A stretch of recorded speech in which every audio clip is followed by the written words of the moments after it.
Welcome to the show, everyone. I'm Ramsey the Cluche, and today we are diving into a mystery that drives business owners absolutely crazy. Claudia, you and I see this constantly in Atlanta. A rock solid business, great local reputation, real consistent cash flow, goes on the market, and then it just sits there. 6 months, 12 months, a year and a half, and the owner is left pulling their hair out, wondering what's wrong with their baby. And the standard broker excuse is always, oh, the market is just slow right now, or buyers are being extra cautious. But let's be honest, Ramsey, most of the time that is completely the wrong diagnosis. They are ignoring the elephant in the room, the deal math. Exactly. It has nothing to do with the quality of the business itself. It's about how the listing price interacts with SBA financing. Because a buyer is only asking one fundamental question when they look at your financial statements. Can I pay myself a living salary, cover the bank's monthly loan payment, and still have enough left over to justify the risk? If that answer is no at your asking price, they don't negotiate. They don't send a lowball offer. They just walk away. That's a crucial distinction. As sellers, we think about value emotionally, what we sacrificed, the late nights, the legacy we built. But the buyer is looking at a spreadsheet through a cold, hard lens. So let's put some actual numbers to this so people can see the mechanics. Let's take a service business in Atlanta doing $400,000 in SDE, that's seller's discretionary earnings, the total economic benefit to an owner operator. If we price that business at a conservative 2.5 multiple, the asking price is $1 million. Now, a typical buyer comes in using an SBA 7A loan.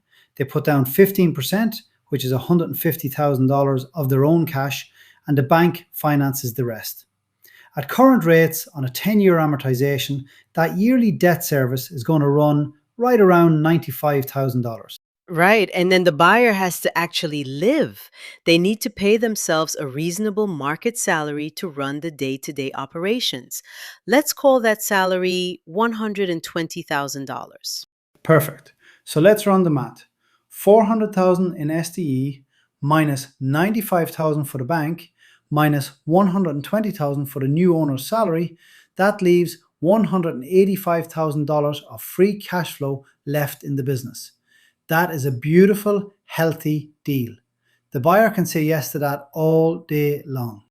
But now, let's look at what happens when the seller insists on a 3.5 multiple instead. Now the asking price is 1.4 million. Same SBA loan structure, but because of that extra 400,000 in purchase price, the annual debt service jumps from 95,000 to roughly $135,000. And that's the tipping point. Now, after paying the bank and taking that same basic salary, the cushion shrinks dramatically. The moment a major client leaves or an expensive piece of equipment breaks, that new owner is underwater. And they know it. Any sophisticated buyer sees that risk instantly during their first 5 minutes looking at the numbers, so they pass. And the longer that listing sits, the staler it gets. Then, 6 months down the road, the seller ends up dropping the price anyway. But now they're doing it from a position of weakness because the market thinks something is secretly wrong with the company. Which is incredibly tragic when it's actually a fantastic business. But let's clarify here. We aren't telling owners to just list their businesses for cheap. Far from it.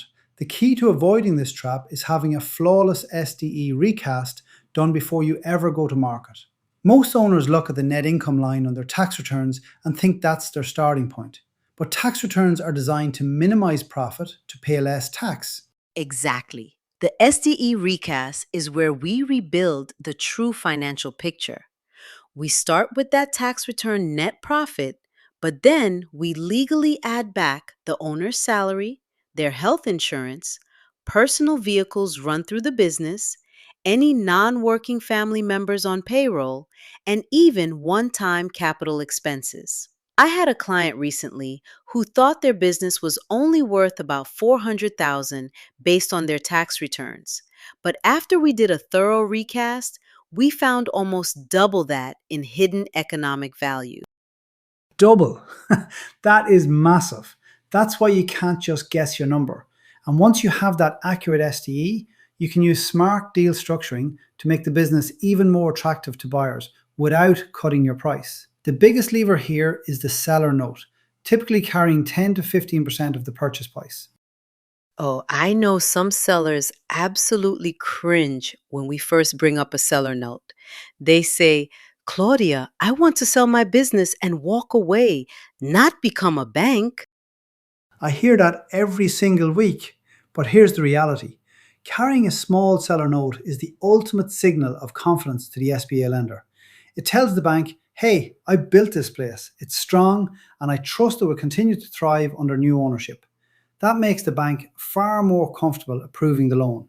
Plus, it dramatically opens up the buyer pool because they don't have to scrape together quite as much cash up front. And let's not overlook the emotional side of this transition. Buyers are absolutely terrified at the closing table. They are signing a personal guarantee on a massive loan for a business they didn't build. If you, as the seller, offer a structured, meaningful transition period, say 90 to 180 days, instead of a rushed 2 week handshake, you crush that fear. Absolutely. Lowering that fear premium actually protects your purchase price. When a buyer feels safe, they don't feel the need to discount your value to offset the risk of you walking out the door. It's all about preparation. If you want to know what your business is genuinely worth in today's market, VR Business Sales Atlanta offers a completely complimentary valuation. We'll do a full SDE recast and benchmark your business against actual closed sales in your specific industry. And we'll have it back to you in 5 to 7 business days with zero obligation. You can request that valuation right now at viverbizworld.com. The link is right in our show notes. Claudia, great insights as always. Thanks, Ramsey. See you all next time.